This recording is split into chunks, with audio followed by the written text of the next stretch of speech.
same time, it makes me laugh so hard. I know that if he was my boyfriend and was in love with me, I know he would be amazing.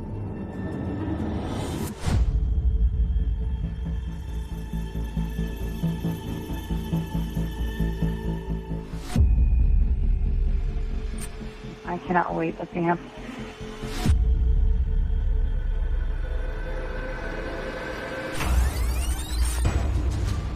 I texted asking if she was okay, and she never texted back.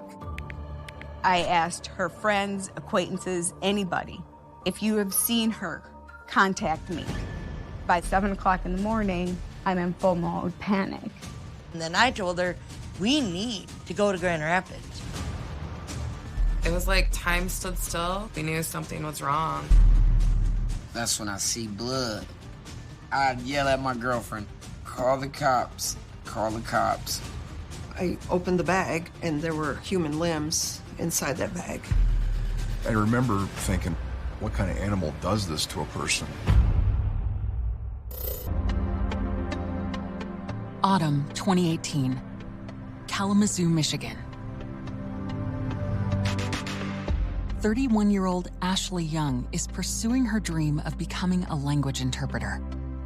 Ashley wanted to explore. She wanted to learn any culture. It didn't matter who you were, you know? She was gonna ask you questions and ask how your day was. So let's talk about my morning and how amazing, and I promise none of this is exaggerated or made up. It is, you can't make this up, okay? I always told her, you can do anything, you can be anything that you want. You just need to put your mind to it. To make ends meet, Ashley works nights at a bank call center. She loved that job. She was helping people with their accounts if they had questions, and she could put their mind to ease. During the day, Ashley takes language classes at Kalamazoo Community College.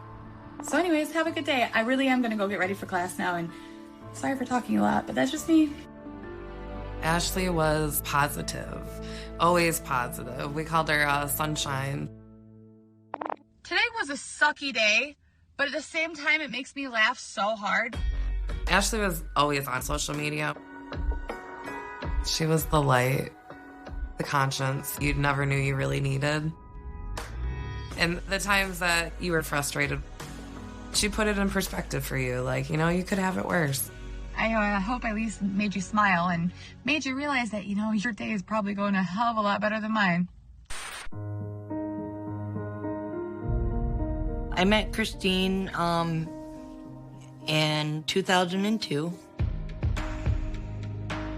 Ashley and her mom were best buddies, and I had to be that step-parent. But we made it, you know. Ashley was just lovable and joyful. I met Ashley the first day of 10th grade. We had a couple classes together, we had choir together. We'd sit in our car for hours just talking in her mom's driveway, listening to music, singing, and just being silly girls. And then after school, we're still inseparable. After high school, Ashley puts her dreams of studying languages on hold. She works a series of jobs, and when she is 24 years old, she meets Moody Farhan. The two quickly fall in love, and within a couple of years, are living together. She had never really dated or been with anyone until Moody, and he was her first love. She adored him, and he adored her, and it was just like a little fairy tale. Moody loved her, and he had already, gave her a promise ring. They were together almost 7 years. But by 31, Ashley has decided to make big changes in her life. Not only is she in school working towards her dream job, but she also decides that it's time to end her long-time relationship. She was trying to balance work and going to school, and they were both kind of just at a different point in their life.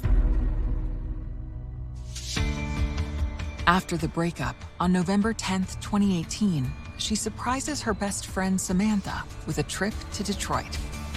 She took me to Detroit to go to a concert to go see Tosh Sultana, an artist that I love. That trip was amazing.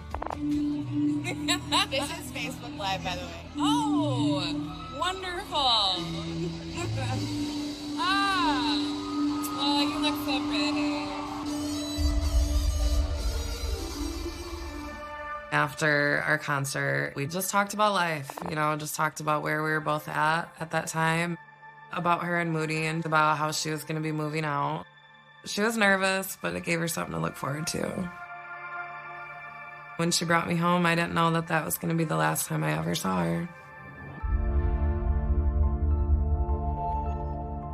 A week later, on November 18th, Ashley meets her mom, Christine, to begin packing up her things from the home she shares with Moody. Her and Moody were moving out of their apartment, so we put everything into storage for her. Ashley asks her mom to come with her at the end of the month when she'll sign the lease on a new apartment. Ashley was beyond ecstatic about getting this apartment. Talking to her, you would have thought she was winning $1 million. You would have thought she was decorating a mansion, the way she would talk. And that was the last time I saw Ashley.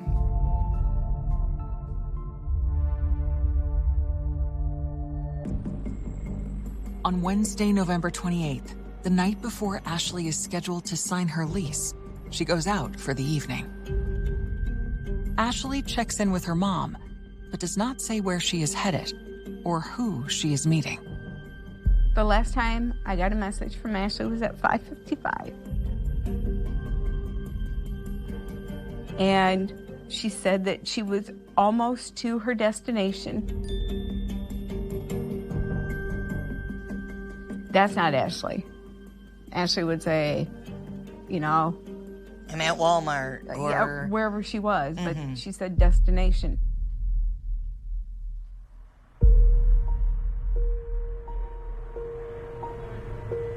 The morning of the lease signing comes, and Christine does not hear from Ashley. I sent her a message first thing in the morning. I'm like, where are you? Where are you? And all day. I'm not getting anything. There was something wrong. I called Ashley's work, but nobody has heard from her. And that's when it starts hitting me. Where is she? And it just snowballs from there. You're not answering. I am worried. You don't tell people where you are going. You don't have to tell me, but damn it, you need to tell someone. I need to know you're okay. You need to contact someone and let somebody know. November 30th in the morning, I called the police to file a missing persons report.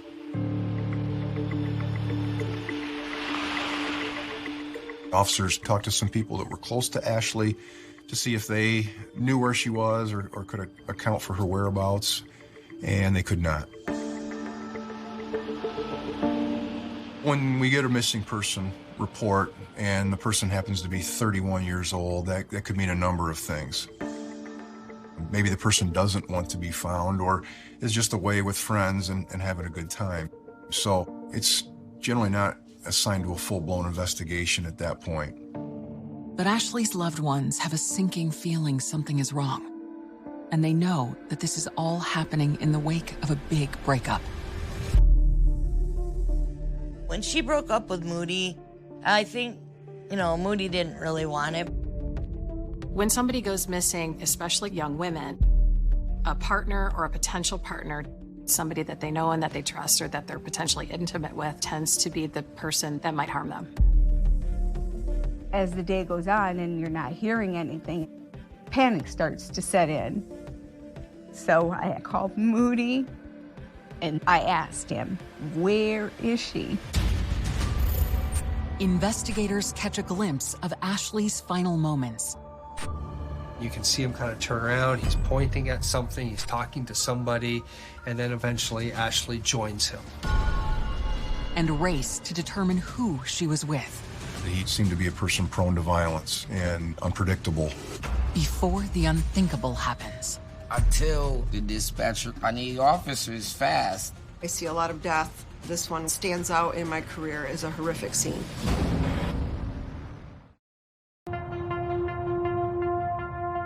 November 30th, 2018. 31-year-old Ashley Young has not contacted her family in more than 24 hours. At midnight, I'm flipping out a little bit. By 7 o'clock in the morning, I'm in full mode panic. And I remember I called my supervisor. And I said, I'm not going to be in today. And she said, okay, is there anything I can do? The first words out of my mouth were pray. Just needed to pray. Ashley's family is worried her disappearance might have something to do with her recent breakup with her boyfriend, Moody. Prior to them actually breaking up, Ashley told me there had been a couple arguments and their relationship did hit a couple walls. But Moody appears genuinely distraught about Ashley's disappearance. He starts panicking because he don't know where Ashley is, and that's why he got with us in the middle of the night. Moody was right there with us, looking for her. And he was so hurt and so upset. Moody loved her, and I knew she loved him too. When Moody provides police with information about his whereabouts for the past several days, he is cleared by law enforcement. Christine makes a plea to Ashley's friends. I put out on Facebook that I haven't heard from her, can't get in contact with her. I asked her friends, acquaintances, anybody, if you have seen her, contact me. Meanwhile, Christine uncovers a possible lead on Facebook. Christine goes into her daughter's Facebook activity and is able to see that she's been communicating with a person named Jared Chance in recent days. Jared Chance is an old friend of Ashley's. 6 years ago, they spent a lot of time together hanging out as friends. There might have been an attraction there, you know, but Ashley was not that type because she was in that relationship with Moody. And then Jared disappeared. So she never heard from him in 6 years.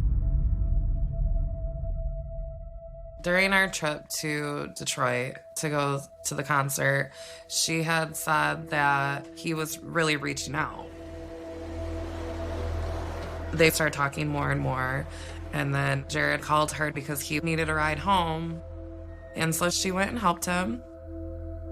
And so then he wanted to take her out as a thank you. In the wake of her breakup with Moody, Ashley has just begun to dip her toes into the dating pool. She was texting me about having feelings for Jared, just asking for advice on what do you think I should say? Should I say this or should I say that? And yeah, I just want to get it perfect.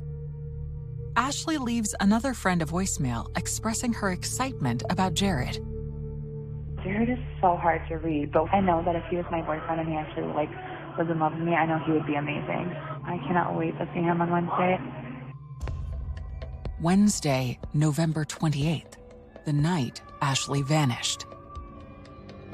Once I found out that Ashley was with Jared, I asked if anybody had his phone number.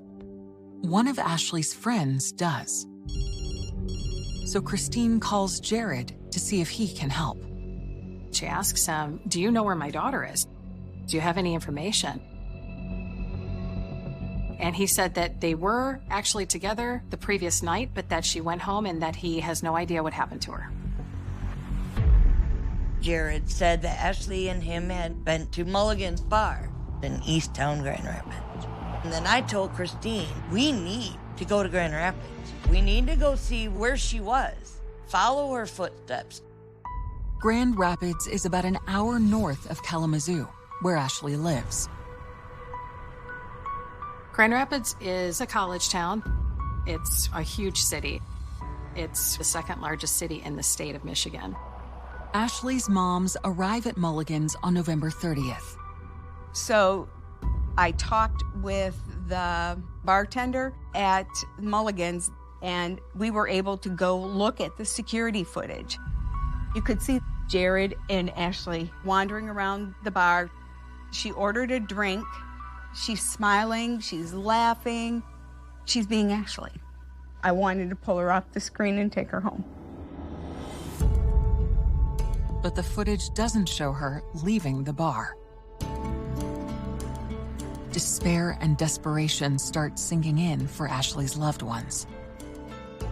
It was like time stood still, in a sense, and you just had that pit in your stomach. You knew something was wrong. And we just went, driving around Grand Rapids looking for Ashley. We walked down the railroad tracks. We poked around ponds, lakes. There was nothing. It's almost like you think you're dreaming, but you're not dreaming. Everything was a wild goose chase. Friday, November 30th, 2018. Christine Young has had no luck finding her missing daughter, Ashley, but she has discovered that Ashley was last seen at a bar with a friend named Jared Chance on the night she disappeared. She takes what she's learned to the Grand Rapids police. Christine Young asked for the police department to help, but if it was Jared, we need evidence, You can develop theories, but theories won't get you a search warrant. Theories won't get you an arrest warrant. You need evidence. You need facts. Frustrated, Christine reaches out again to Jared. He previously told her that he and Ashley went their separate ways after going to the bar on November 28th. She begs him to share anything else he can remember. And that's when he told me about Demetrius. Jared says Ashley was talking to a guy he knows named Demetrius Taylor that night at the bar. The relentless mothers track him down.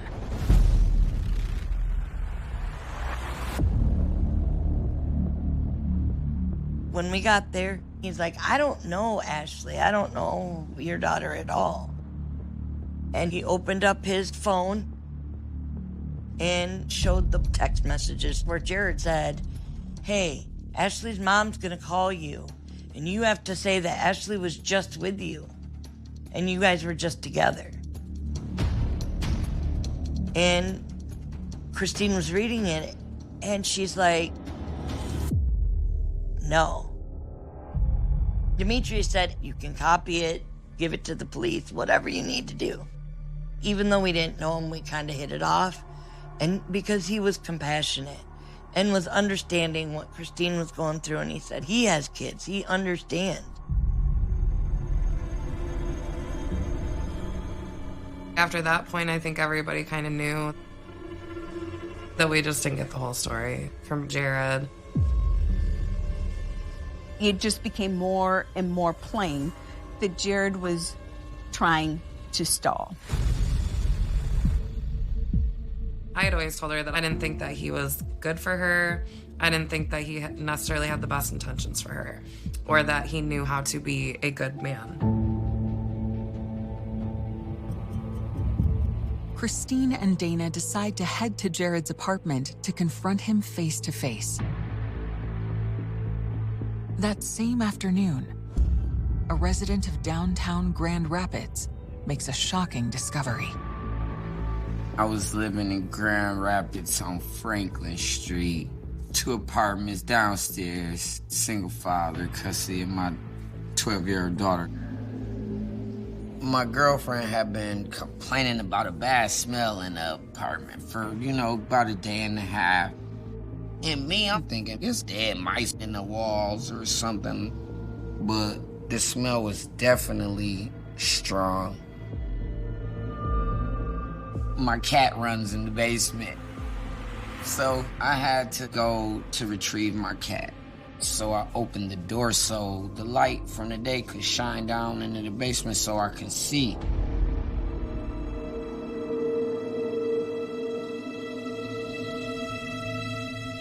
As I go down the stairs, I see the tarp on the floor. That's when I see blood.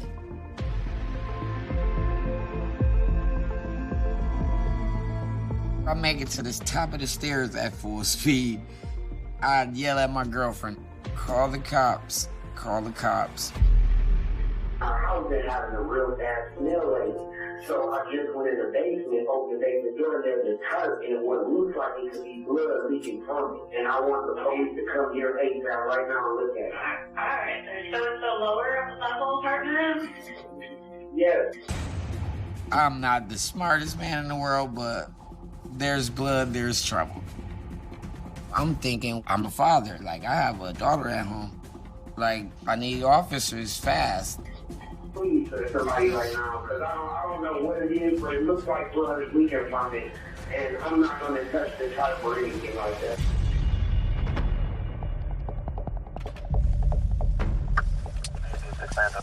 GRPD showed up at that address not too long afterwards. Like most police agencies, they all have body cameras on now. Okay. Where are we going? Share basement? And so we're able to watch the officers go into the basement.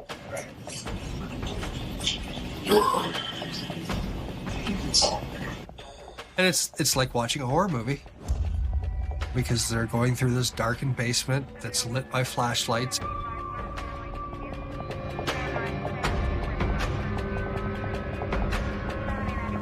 They look at the tarp and see something that they will never ever forget. Bring back out. Just get in there. Bring back out. Just get in there. On December 2nd, 2018, Grand Rapids police officers make a horrific discovery in the basement of an apartment building. I'm standing in the driveway like, oh, this can't be. You know what I'm saying? Like, this is not real. This is not happening. The police asked me, can they search my house? Of course, search, like, please. Among the officers who respond is the detective who Christine has asked for help in her search for Ashley. By the time I got there, there were officers in front and back of the house, making sure that nobody went in or came out without us knowing it. Okay, the tarp is laying on the stairs, the last 3 stairs. I then entered the house, went down into the basement where this tarp was found. So this tarp was quite large and it had a zipper on it. I unzipped the bag and we then discovered the body of a woman with the arms and legs and head missing.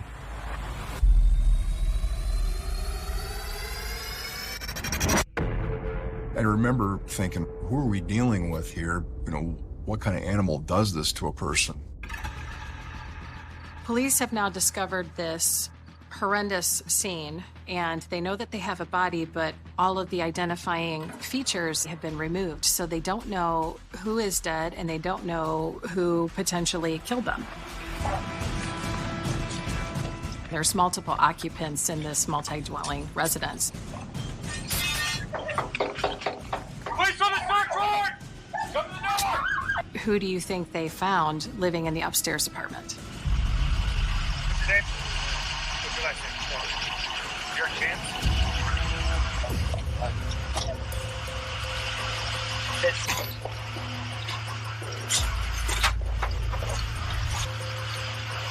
Jared was secured in a police car and transported to our headquarters. It didn't take long to realize that this case was going to be different than most.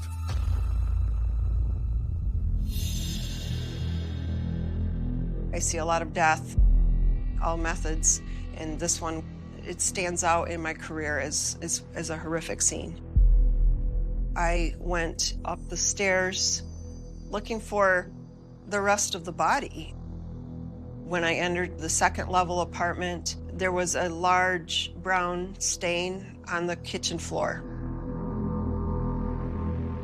I look in the bathroom and noted there wasn't a shower curtain in the bathtub. I remember looking at one of the floor vents, and I pulled the grate off, and then I saw cartridges, small caliber. A lot of different areas that we found tested positive for blood. Clearly, something bad happened and somebody tried to cover it up.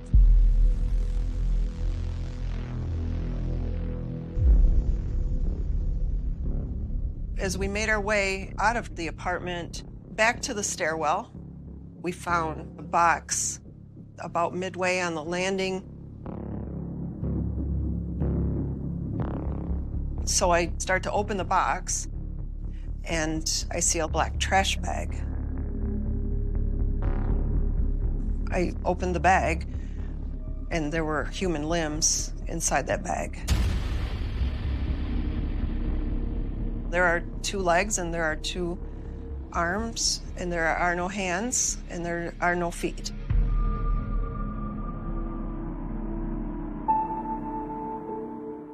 At that very moment, Ashley's family is headed to Jared's to confront him for sending them on a wild goose chase with Demetrius Taylor.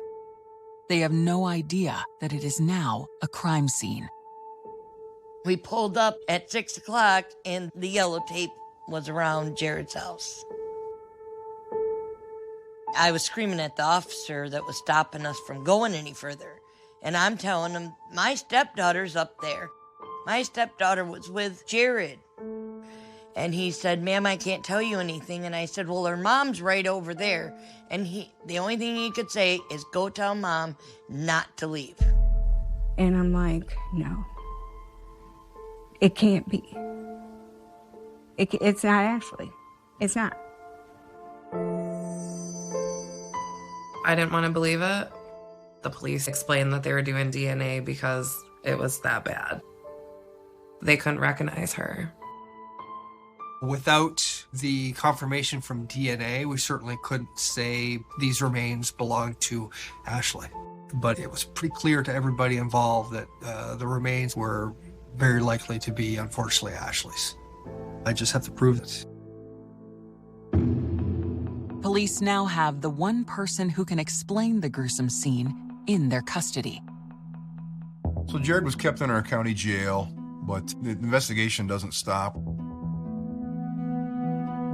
We found 2 spent .22 casings in the apartment, which led me to believe that this was a shooting. We'd also found out that Jared Chance did have a .22 caliber pistol that was now missing. So at this point, we have a body found in Jared Chance's house. At the same time, we have Jared Chance present in the house. We certainly would like to hear from Jared what happened. Grand Rapids police have discovered female remains in the building where Jared Chance lives. They need Jared to tell them if this is Ashley Young. Jared Chance was taken into custody and transported to our headquarters. So I asked Detective Fan and Detective Bray to attempt an interview with him.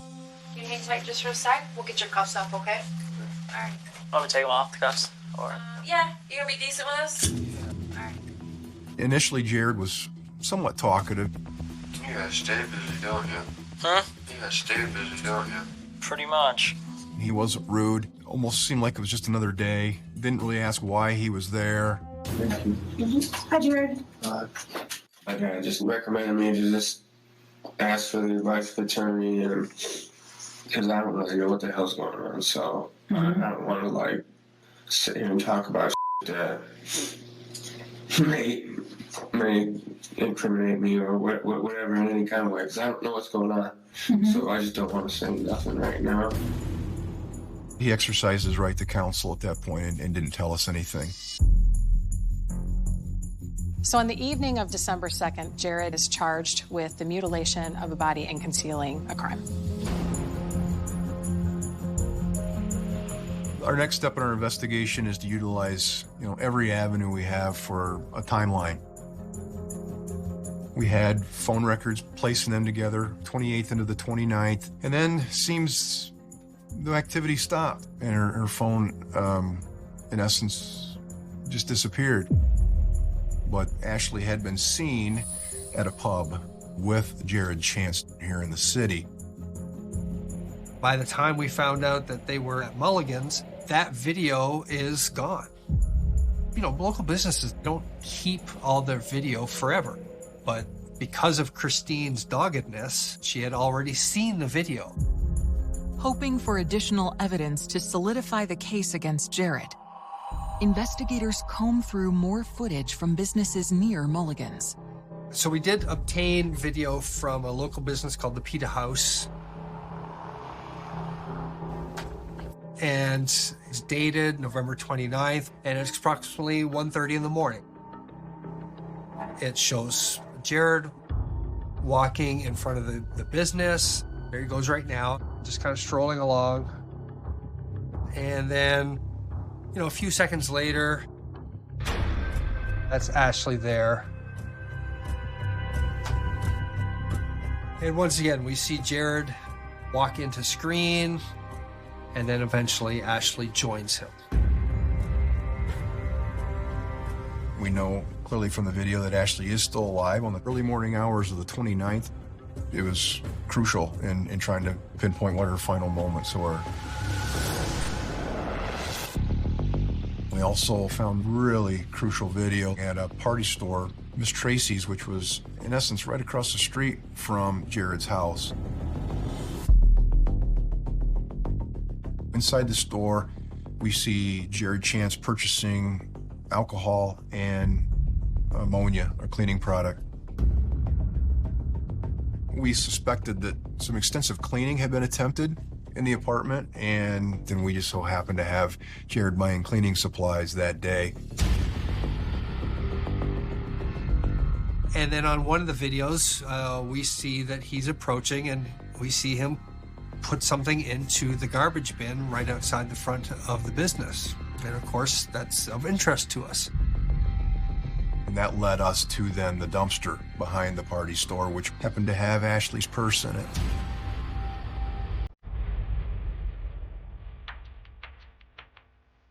Based on the evidence, we were fairly confident that Jared killed Ashley in the wee hours of the 29th. But this theory remains speculation until authorities can officially confirm the body parts found belong to Ashley. Waiting for the DNA test was one of the worst times of my life. I didn't want to believe, and neither did Chris. If this isn't her, then she's still out there somewhere. She's missing. So we're still looking. Ultimately, they came back a few days later and said that all of the evidence that had any sort of blood tissue on it belonged to Ashley Young. So we knew that definitively then that Ashley Young had died. I never thought anyone could bring that much pain to so many people. I never thought about murder. You always see it on TV. And it's never gonna happen to us. But it does. I just want to know where the rest of Ashley is. I want to bring her home.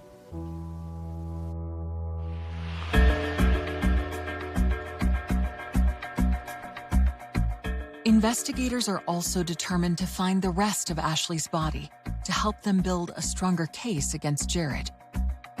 They hope his cell phone data might lead them to her. Using cell phone records, we knew that Jared had made his way out to Holland, which is a little city just west of Grand Rapids. And that's where Jared's parents live.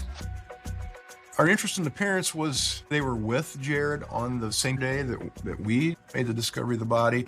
The fact that Jared wasn't talking to us, we hoped maybe the parents would lead us, to some of the answers that we were looking for. And so we go and take a trip to Holland. James Chance, Jared's father, answered the door. I explained to him that we had a search warrant, that this was non-negotiable, that his house was going to be searched. I spent the next several hours with the Chance family while our detectives and other officers and forensic techs processed and searched their house. His father was a retired police officer, and he made a comment about, "I'm glad I'm not investigating this case, that this is a tough case." And I start thinking, how do you know it's a tough case? What do you know about this? December 5th, 2018. Investigators are at Jared Chance's family home in Holland, Michigan. They want to know if his parents have any information about Ashley Young's murder. But they opted not to speak about specifics without consulting an attorney. While Jared's parents are tight-lipped, the scene inside their home speaks volumes. A sawzall was found in that house. There was tissue observed on the blade. In the Honda CR-V, which was in the garage, we found a small trace of blood. They also located a bloody shower curtain that also was connected to Jared's apartment in Grand Rapids. The evidence throughout the home convinces investigators that Jared's parents helped him cover up his crimes. It was a shocking revelation for all of us. Within 3 to 4 hours, Jared Chance is charged with murder, and his parents are charged with being accessories after the fact in the mutilation of a body. We learned that they drove to Grand Rapids on Saturday, December 1st. Jared loaded some boxes into their Honda. Jared got in the car, and they proceeded then to return to Holland. One of the main goals is trying to locate Ashley's head, hands, and feet. I appealed to them as parents, trying to get them to consider how Ashley's family was feeling. And essentially, I got very little. Jared seemed to be a person prone to violence and unpredictable. He seemed to be a troubled young man that had a lot of various problems and couldn't hold a job, didn't have very close connections to friends and family. Ashley wants to fix people, and I think that that's what she saw in Jared. She was the one person who actually wanted to believe in him and push him to do better. Ashley believed there's always good in everyone. But what she didn't realize is there's not always good in everyone.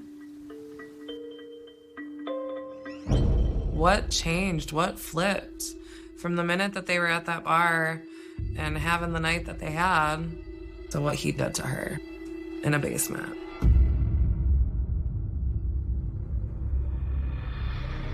The burning question, what happened in the final moments between Ashley and Jared, remains pure speculation. I think he made a pass at her. That was my first instinct. And she rejected him. And then I think he killed her. The trial begins today for a man accused of murdering and dismembering a Kalamazoo County woman. Whether it was showing these horrific photos to the jury, listening to the forensic techs who had to open up this box and find Ashley's limbs. Throughout the entire process, Jared showed zero emotion the entire time. Now the trial is in the hands of the jury. The defendant is, under count one, guilty of second-degree murder. Under count 2, guilty of tampering with evidence. Ultimately, the jury convicted Jared Chance of second-degree murder, tampering with evidence, of mutilating a body, of failure to report a death. Every single charge that was before them, they convicted him of. Jared Chance is sentenced to 100 to 200 years.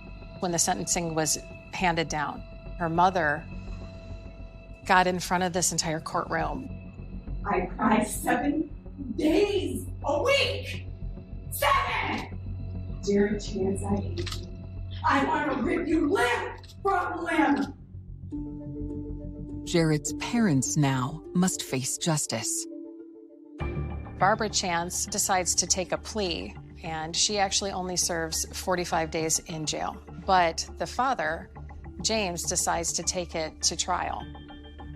James Chance is acquitted of perjury, but is convicted of an accessory after the fact. So he gets a year of probation, including 1 month of jail.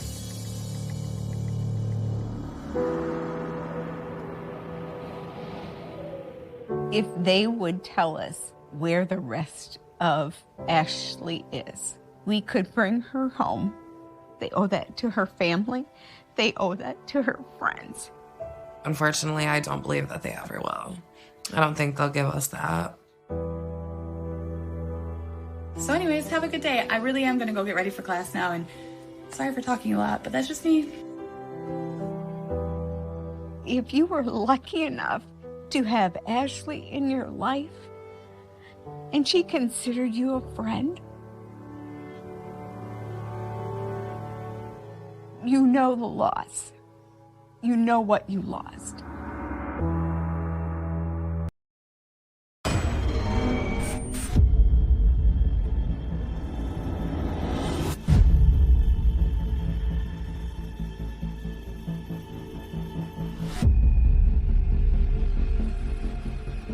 That photo is the last thing that anybody will see of her alive.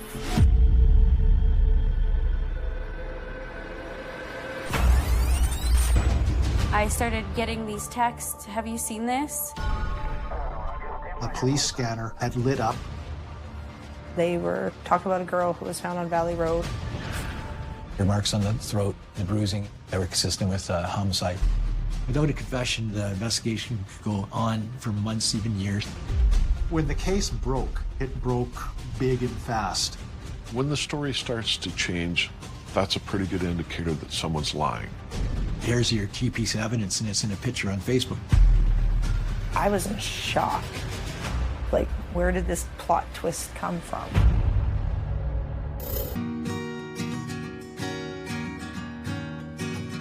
March 2015, Saskatoon, Canada.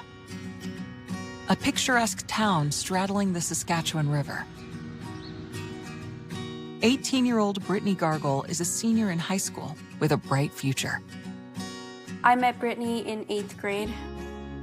We were in gym class and we had to be partners, and we played dodgeball, and after that we found out that we lived 5 blocks away from each other, and we would always hang out. I just thought she was kind of bubbly and hyper and very friendly and outgoing person. And I like that about her. Me and Britney love to do our hair, makeup. Every night she'd knock on my window and we would sit outside and talk, and she'd bring pizza and Slurpees.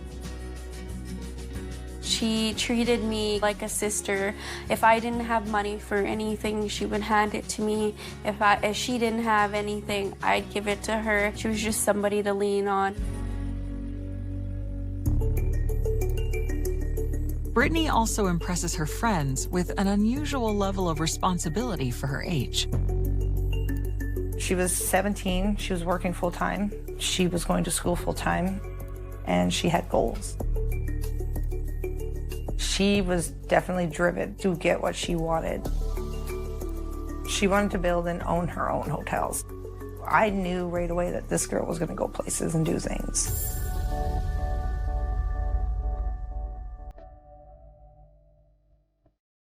Despite her sunny disposition, Britney had a difficult childhood.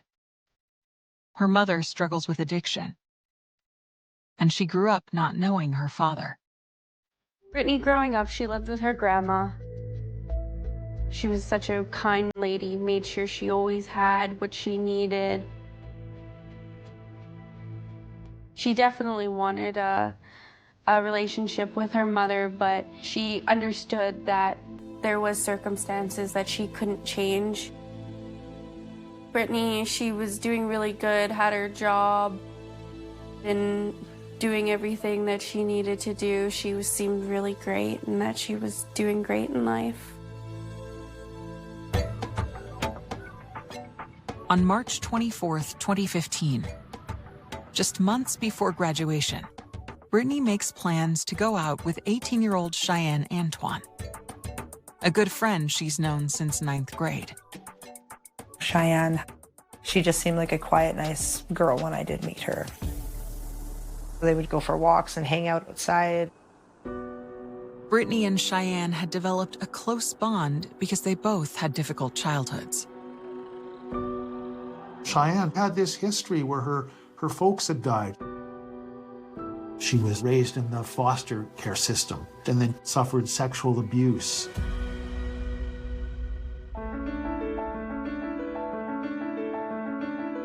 Early in the evening, Britney and Cheyenne stopped by Atasha's house. And I just lent Britney some gas money because she needed to get around.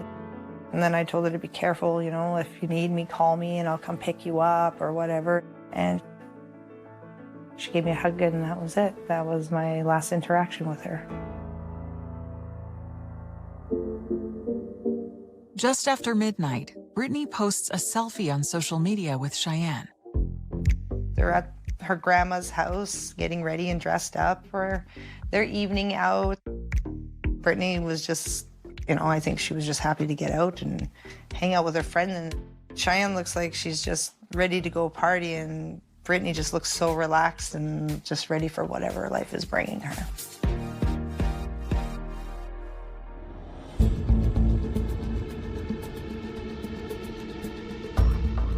Six hours later, at 6:02 a.m. on March 25th, Saskatoon Police Radio Dispatch sends out an alert.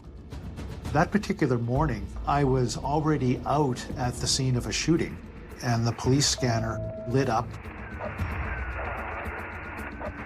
And when they switch to their emergency channel, and when they talk about a female injured and or in distress, you knew it was serious right away.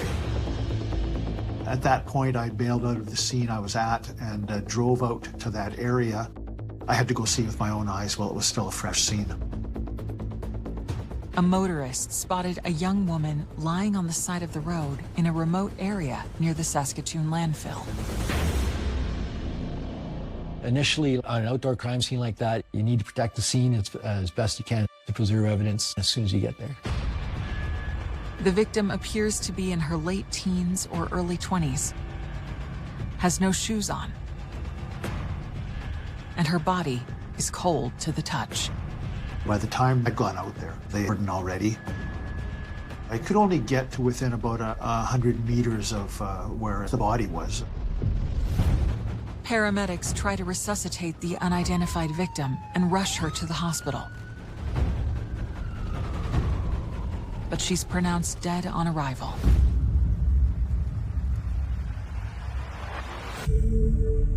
Police immediately suspect foul play.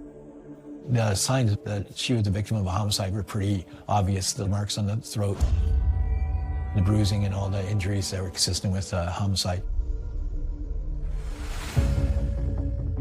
At the crime scene, investigators find several potential pieces of evidence: a leather jacket, a belt, and a woman's watch. The fact that her body was found on the outskirts of town raised a lot of red flags for investigators. My first instincts were that it was like a sexual predator type murder. There was no immediate suspect. There was no motive. There was nothing there. Because I've covered crimes like this in the past, I thought this was a body dump. If I've hurt somebody and want to dispose of their body, This is the first natural point where you would throw a body out of a vehicle because you've just cleared the last neighborhood. Nobody's going to see you there. It seemed pretty clear to me, based on my experience, that this is not where the person had had the bad things done to them. So right away, you had a scene that was not the crime scene. I think there's always that kind of concern about, is this an isolated incident? Is this random? The killer is on the loose. That's often where my mind goes when I start to get into an investigation and start to cover crime cases.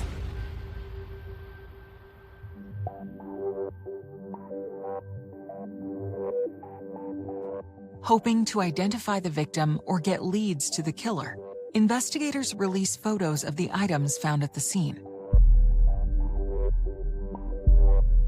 They also release pictures of the victim's distinctive tattoos.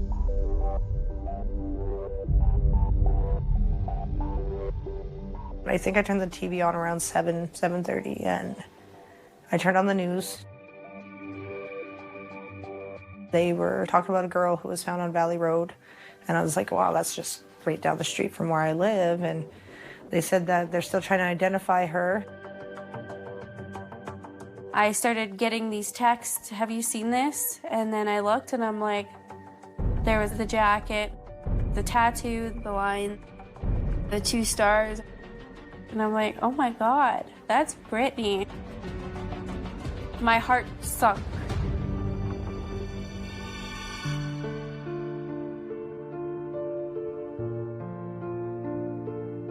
I literally dropped on my couch and started crying because I was like, this is no way. She was just here not even like 9 hours ago. And then I ended up calling the police station and I said, I know who it is. And they asked me to come down.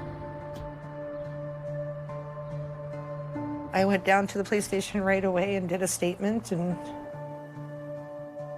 I couldn't believe it still. Like, it was just unreal. Like, I almost couldn't fathom that it happened, but it happened and I couldn't stop crying. Those images, the jacket, and the broken watch, I couldn't get those images out of my head because she was wearing those things when she left my house.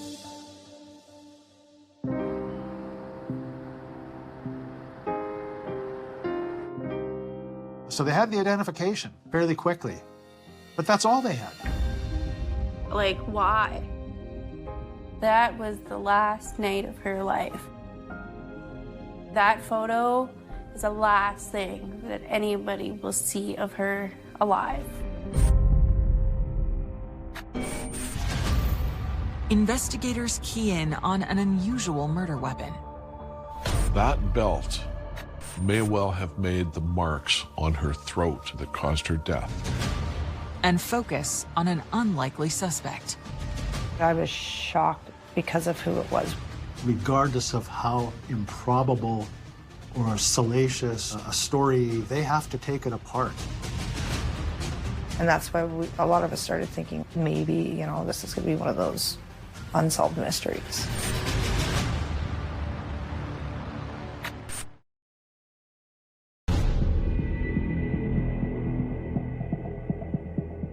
Police in Saskatoon, Canada have learned that a murder victim found dumped on the side of the road is a local high school senior, Britney Gargol.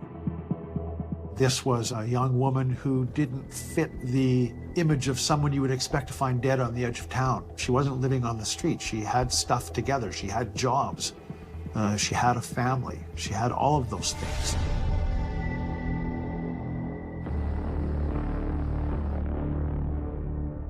When detectives learn from Britney's family that she was active on social media, they delve into her accounts, looking for insights about her life and perhaps clues about what led to her death.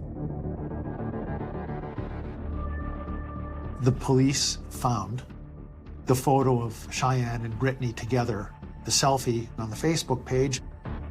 It was the last photo of Britney Gargol. They had a selfie posted of them on Facebook 6 hours before Britney's death.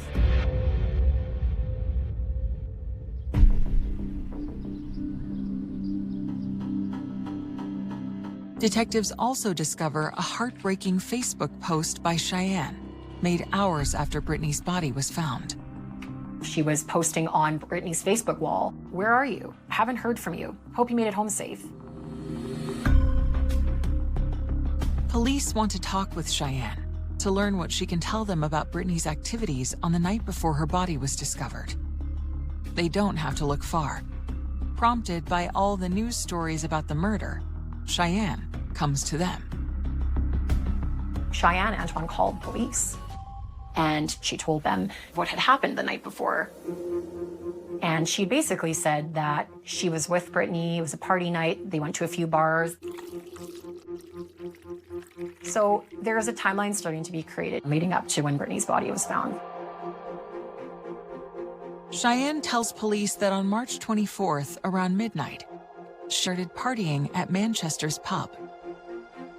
A couple hours later, Cheyenne says they went to a house party. And by 4 a.m., ended up at the Colonial Pub and Grill. They apparently met a guy there. Britney asked him for a lighter, invited him along. Cheyenne describes him as a white male, about 30 years old, but she does. After that, Cheyenne said that she got dropped off to visit her uncle and that she didn't ever see Britney after that or had no idea where she went from there. And she actually gets her uncle on the phone to corroborate this story, and he, gives the same information.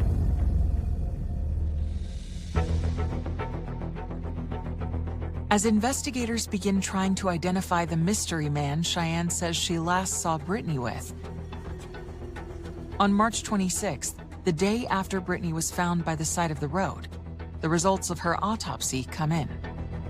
It was clear that Britney had not been sexually assaulted. She died of suffocation by ligature, basically strangled to death. From the patterns on her neck, it wasn't a rope or a shoelace, but it was something else that left unusual marks. One of the items of clothing that was found alongside Britney's body was a belt. And the belt, a very interesting part of the case because they believe that the belt was the murder weapon. That belt may well have made the marks on her throat of the ligature that caused her death.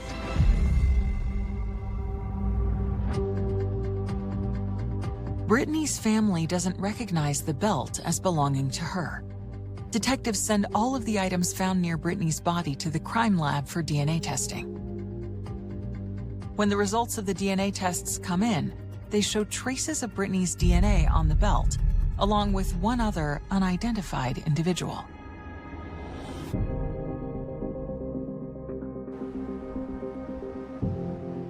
One week after her, family and friends attend her funeral. Despite the injuries she suffered, her family wants an open casket. Walking in there was hard. Seeing all her high school friends. And we got to go up and say goodbye. And it was really hard because she didn't even look like Britney. Her face was different. It was so swollen from the damage that you literally could not recognize her. It was really hard to say goodbye.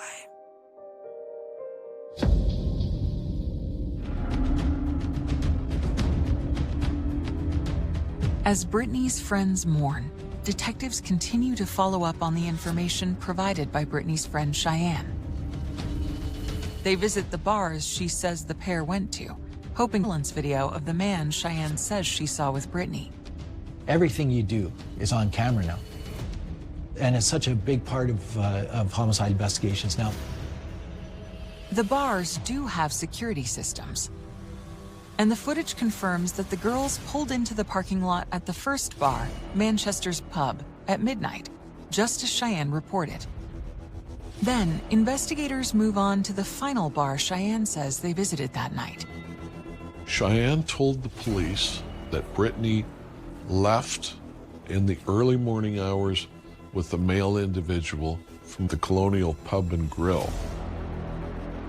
The story was that she left with a male acquaintance.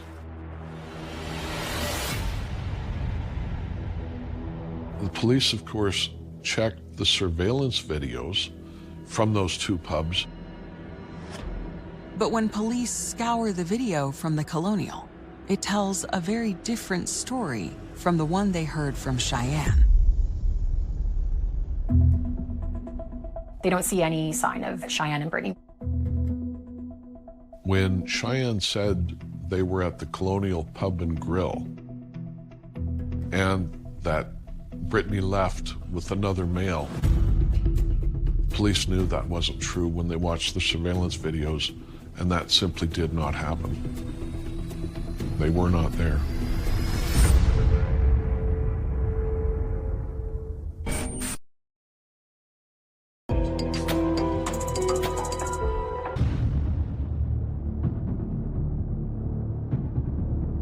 Police hunting for the killer of 18-year-old Britney Gargol are reviewing hours of surveillance video from the last bar she is thought to have visited on the night of her murder. But they can find no images of either Britney, her friend Cheyenne, or the man with whom Cheyenne says she left the bar. Well, geez, they don't turn up on any other surveillance video. That really threw people. Police are now very suspicious of this narrative they've been given. And what they did is start going through Cheyenne's story and looking for inconsistencies. That includes taking another look at Cheyenne's claim that Britney and the man she met at the Colonial Pub gave her a ride and dropped her off to visit her uncle around 4 a.m. on March 25th. A story her uncle corroborated. So detectives obtained the security footage from the assisted living facility where Cheyenne's uncle lives. They examined those surveillance videos, and that was not true either. So her story was starting to fall apart.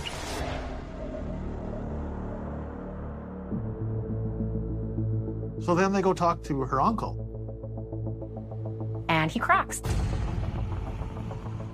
And he basically says, yeah, my niece made me make it up because the real story she gave me was a lot more intense. And he's going, I don't know if this happened. This is just what she told me. Cheyenne had told her uncle they were out at the bar that night and that they essentially went back to a motel room with what she described as two black men. And she told her uncle that they got into some kind of argument over cocaine. Cheyenne goes to the bathroom. When she comes back out, Britney's on a bed. She has marks on her neck. And she's apparently dead. And one of these guys holds a gun to her head and basically tells her, you have to help me get rid of her. And then she went to her uncle's house. Detectives are immediately skeptical of the story Cheyenne's uncle claims she told him. I think what's problematic for the police is, regardless of how improbable or salacious a story Cheyenne Antoine is offering, they have to take it apart and dismiss it to their satisfaction. You have to investigate it. You got no choice. That's the definition of what a police investigation is. You have to be able to say, you know, actually, we did check this out. We looked at the video, and there were no black drug dealers at the Colonial or wherever the hell you were saying you were that night. It just doesn't add up. Cheyenne's second story, two black fellows killed Britney, was thoroughly investigated, and that clearly did not happen either. That didn't make a lot of sense. Neither of those stories panned out. There was no evidence to support any of them.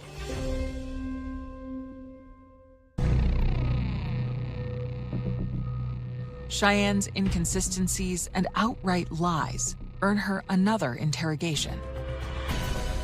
On May 5th, 5 weeks after Britney's murder, detectives interview her again. But this time, they meet at the Saskatoon jail. Because Cheyenne has recently been arrested for shoplifting.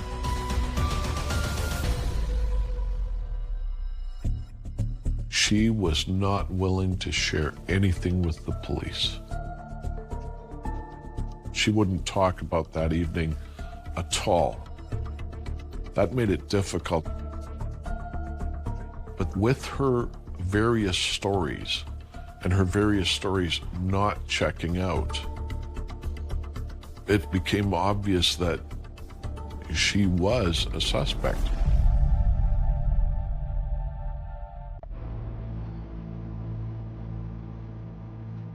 I remember them saying, so they are looking into Cheyenne, and then my heart just dropped. How is that possible? I was in shock.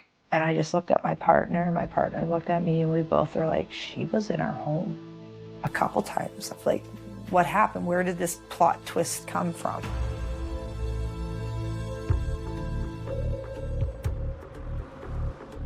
Despite her conflicting stories, investigators have no evidence connecting Cheyenne to Britney's murder, and no obvious motive for her to have done it.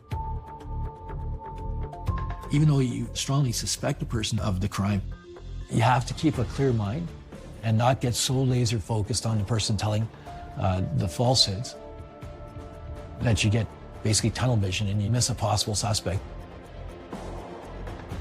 Without any witnesses and no apparent motive, it was pretty clear this was going to be a tough case to crack.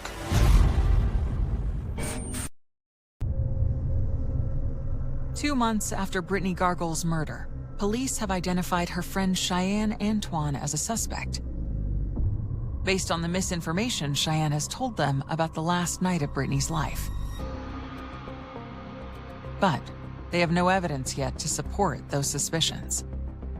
Police are very tight-lipped about investigations here. We do nothing other than what they want us to know in the investigation stage of something, and their reason is always because it's under investigation.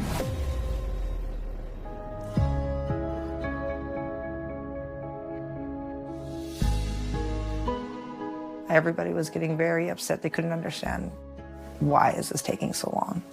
And that's why a lot of us started thinking, like, maybe, you know, this is going to be one of those unsolved mysteries. Why? What happened? Like, why does nobody know what happened? Like, this could happen to anybody else. It just drove me crazy. Then, Britney's family receives a phone call from out of the blue, from someone who says they want to get something off their chest. A relative of Cheyenne's, her auntie, admitted that the night that Britney died, Cheyenne had driven up and was in a panicky state. It sounds like it was such a chaotic night. Cheyenne was drunk, and obviously good decisions weren't being made all around. Cheyenne was drunk, crying, upset, saying she had strangled her friend Britney.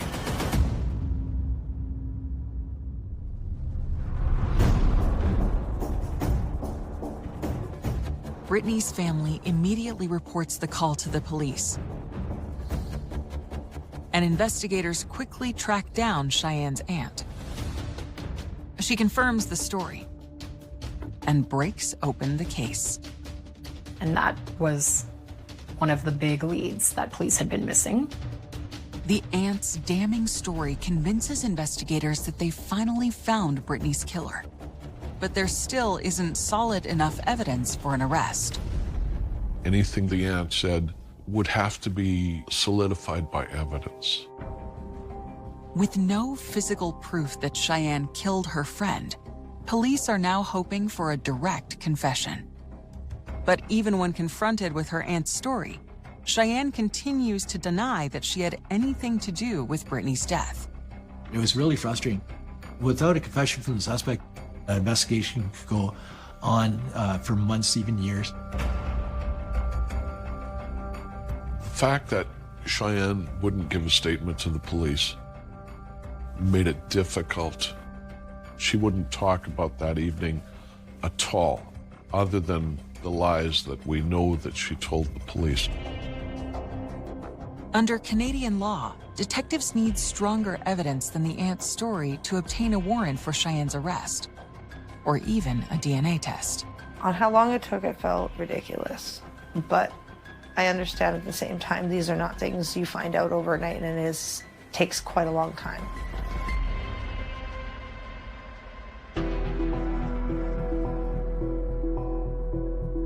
On September 10th, 2015, 6 months after the murder, Cheyenne posts on social media about how much she loves and misses her friend.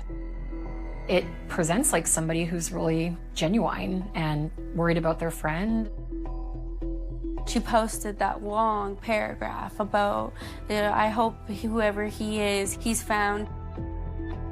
I knew there was something more to it, just didn't seem right.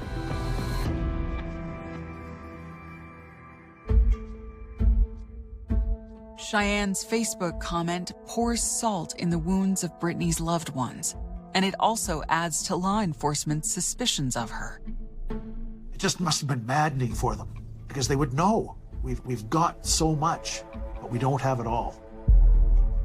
The case drops out of the headlines, and to those outside of the investigation, it appears to go cold. I mean, nobody was talking. Everyone was kind of wondering what had happened with Britney Gargol's death.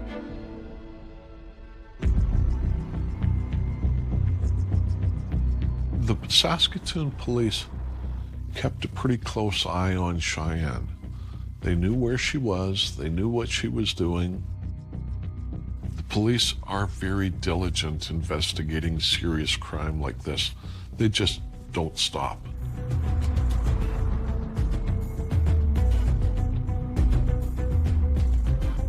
As part of that effort, detectives decide to take a fresh look at all of the evidence they've collected.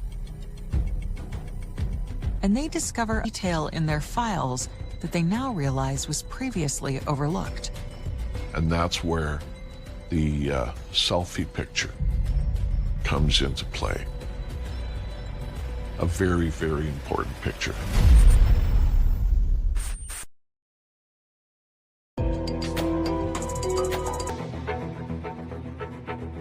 When investigators re-examine their case file in the murder of Britney Gargol, they realize a key piece of evidence may have been hiding in plain sight. The selfie that Britney posted just hours before her death. We had the photo of Cheyenne and Britney together 6 hours before she died. And if you look closely, tucked in the bottom corner of that photo, Cheyenne's wearing the belt they found at the scene. It's this thick black braided belt. It's quite distinct. I mean, you wouldn't have thought anything about it if you had just regularly looked at that photo. It's not sinister, just presents like two smiling friends. I think that was like an aha moment.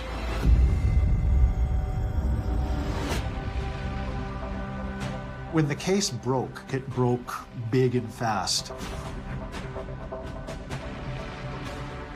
Here's your key piece of evidence, and it's in a picture on Facebook. Doesn't get much better than that when you're trying to prosecute somebody for murder. It's like playing poker where you turn the cards and the whole deck flips. They went from having nothing to having everything. The discovery gives the detectives the evidence they need to order new DNA tests on the belt.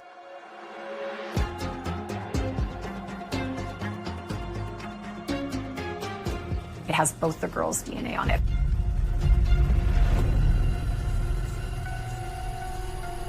It substantiates the theory that the belt was the murder weapon, that essentially Cheyenne used that belt to strangle Britney.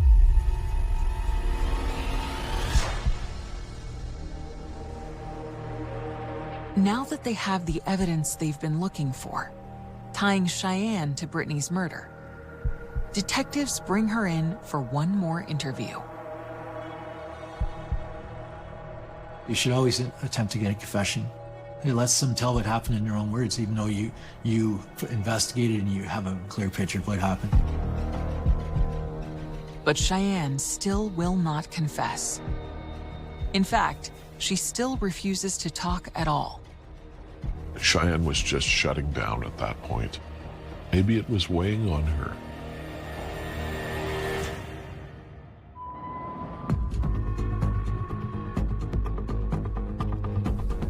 Despite her continued silence, police finally have enough to arrest Cheyenne for second-degree murder.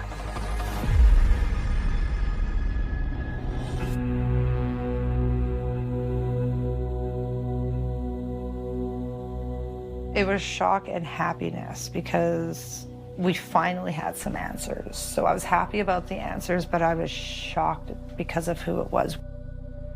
We honestly thought it was just she lost her friend. And we all felt bad for her. Now it makes me angry. Don't know how she slipped through the cracks for so long. It was just shocking.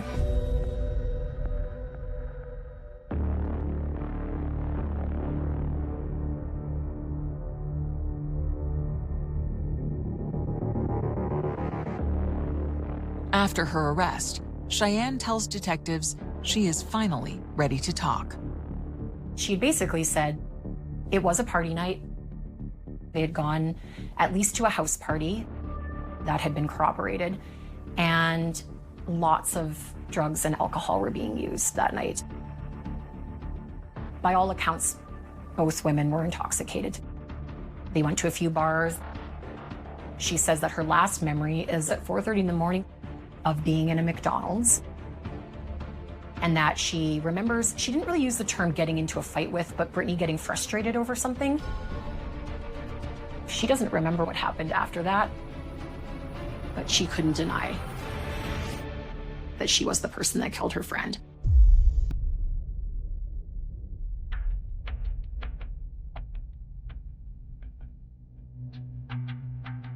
She said she woke up and knew that something bad had happened between her and Britney. But she was just so unable to accept it. And so instead she chose to try to deny and mislead. And I guess maybe that's easier when you really don't remember what happened. It really, really makes you second guess every person in your life. So now it's like, I go and look at my friends and I'm kind of scared. So I can't hang out with people alone due to the fact of what happened to her. As Cheyenne's trial approaches, Canadian Crown prosecutors face a unique challenge. One of the frustrating things about her not really admitting what she did, there was no motive. She didn't offer a reason as to why she killed her friend.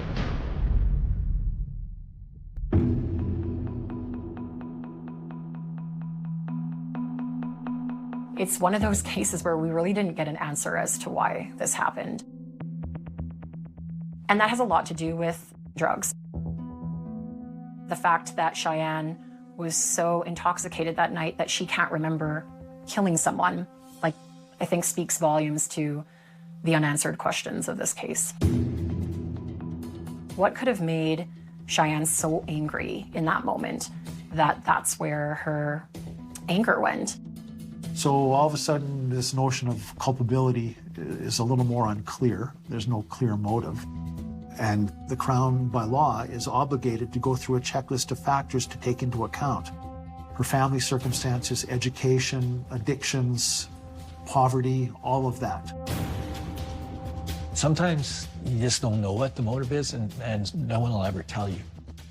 It doesn't make sense why a person kills another person or commits a horrible crime against another person. And sometimes there is no motive. You're just evil.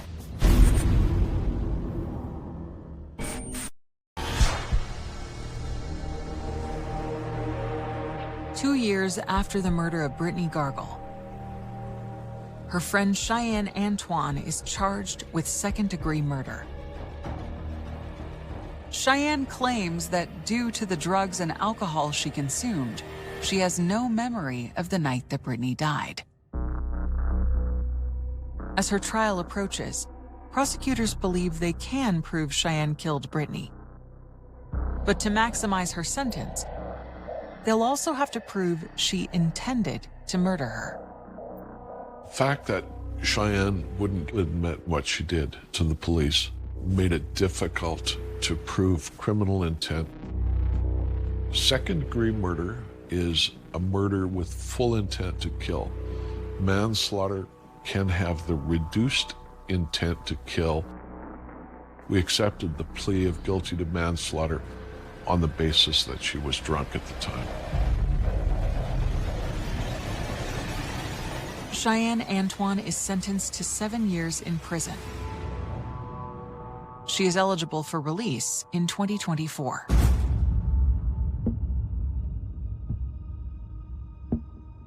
Seven years actually is the ballpark for manslaughter in the sentencing in Saskatchewan. I've seen it as low as 2 years. Still, Britney's loved ones are devastated. She was a wonderful person whose life was cut short, and it's not fair. It's just not fair. We thought it was bullshit.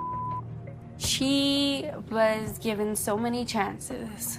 What more do you need to see that this person is not going to learn? People have gone to jail a lot longer for killing their dog or cat. It does not make sense. Why is she getting a slap on the wrist? She's still young enough to go out there and live a full life, still have a family, build everything and anything that Britney will never have.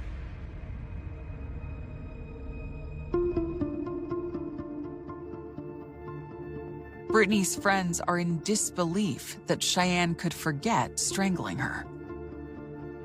I think she knows and remembers, but is playing it off as, I was inebriated and I'm going to use that card. And I don't think that's fair either. They also struggle with how long it took for police to connect the dots and make an arrest.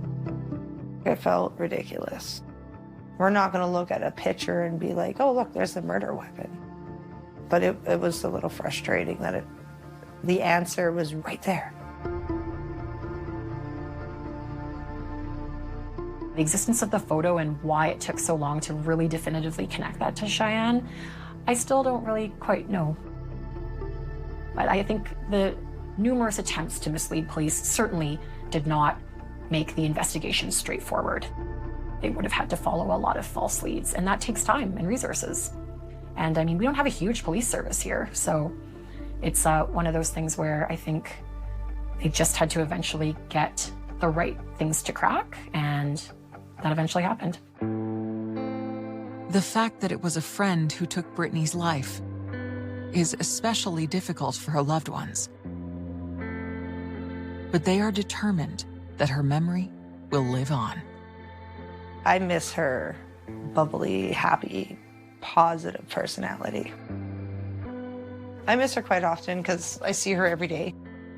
I don't tear up every day, but I still, once in a while, I do get a little bit emotional thinking about back in the day with her. What she could have been now. I just feel saddened that she's missed out on her life. I got to hang out with Britney 2 weeks prior to everything that happened to her. We got to sit in her car and catch up for a bit, talking about our lives and where we are and how we're so surprised how much we're growing up and about being the people that we are. When I'm walking by the river and going for walks, every day it reminds me of her. Britney was a very loving person, and she did everything she could to make another person happy. I'm glad that my last memory of her was her smiling and hanging out and laughing.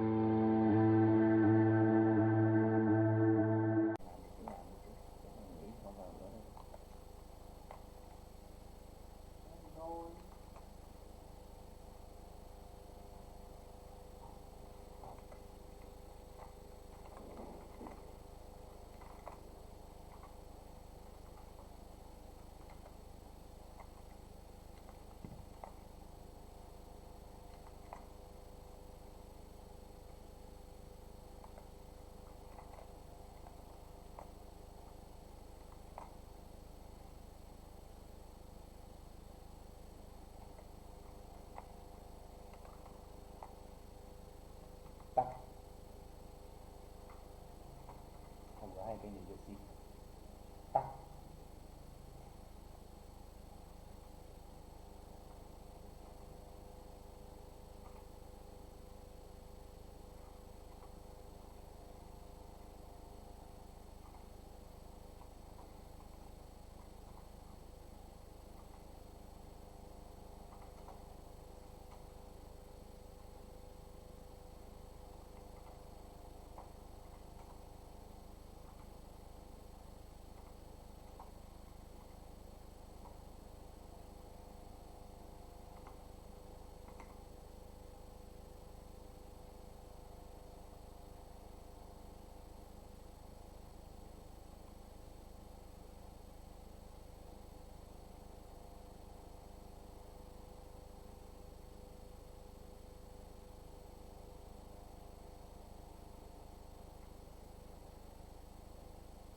Lăng rồi, chết cả ba bên kia, chết cởi nữa, không nhớ tao làm nữa. Chết bà, đi chết không đâu ấy. Chết đi, chúng tôi nhận cái vụ đúng không?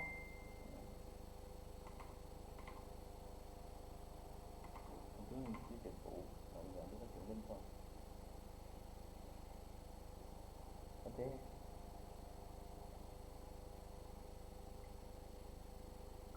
bên đây kênh nhét đừng gấp video nhé. Kênh web 8 à? Kênh nhét làm mà đừng gấp. Thế thì không có hai kênh. Kênh kia bật chưa? Kênh kia nó vừa giờ rồi nhưng mà chuẩn bị nó phải ngày mai.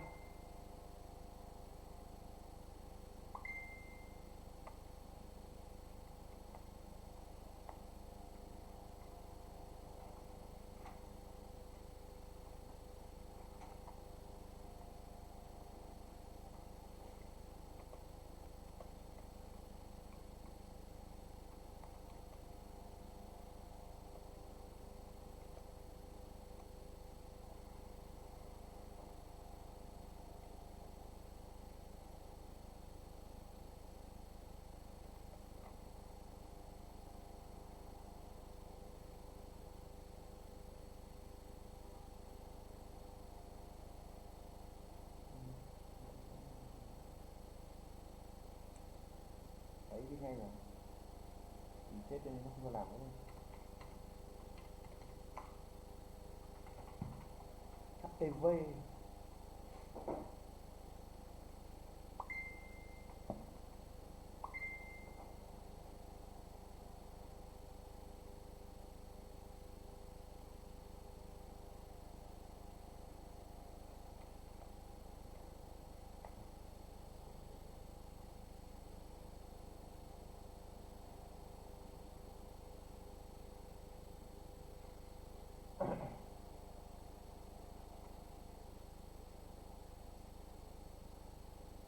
chứ bây giờ mình cái bật trên tiền làm kéo rồi nó lên được như thế luôn, không tin không? Cái nét nó thế đấy, cái nét nó dễ lên nhé.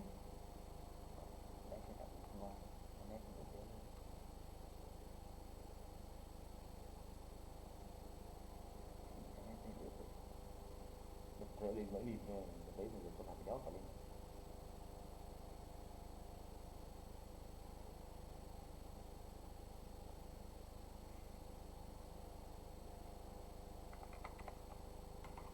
Đấy là 2 kênh nhé.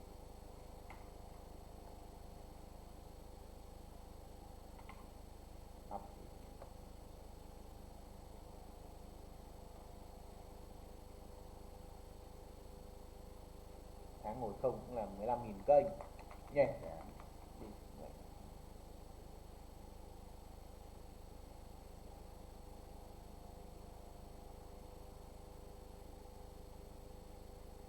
Theo số ban sẽ được mất 1.000 đấy, xong rồi cuối cùng đỏ mắt đấy. Nghe đấy. Hay gì? Cái lái xe mà nghĩ xưa ăn gãi xong nó vụ làm tiếp đấy. Đây là của Ấn Độ. Cái lái xe chứ gì? Còn đây là của thằng Mỹ Việt Nam. Việt Nam thì nó không ấy, nó không cho, nó không thủ cam nhưng mà nó bị dính phạt nó không cho làm luôn. Như kia nó còn cố dụ cho làm thêm như gì. Ngày đấy trên đấy phải 30-40 nghìn. Không phải cứ làm mấy nét rồi ấy là nó dễ lên. Ngày xưa thì ít chả có cái kênh gì hoạt hình ấy mà làm được hơn 100 ca sắp, nhớ không? Và về sau làm nó cứ nhận ấy, nó cứ vào nó nhận cả lam ấy. Trên Mạnh Hư lúc này thấy cắm hai ba tập phim thôi đấy, ngày 600 thôi.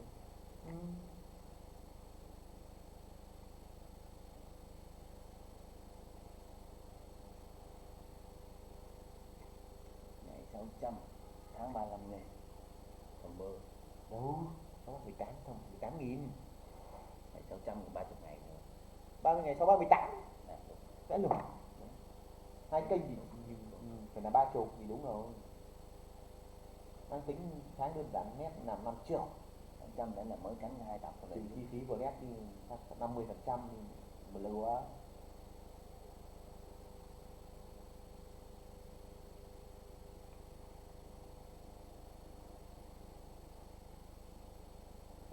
Kênh anh được 1.000, kênh Thủy được hơn 2.000. Cầm bờ 2 mạnh nghe, nó làm giao áp rồi, áp có 20 tập đấy. Thì còn 40 chứ anh 20 thôi. Anh không áp thêm. 4 kênh thì nào lên 5 kênh chứ. 5 kênh, anh 3, anh 1 thì 1. Thì kênh 3, kênh thứ 3 của anh là bị xịt.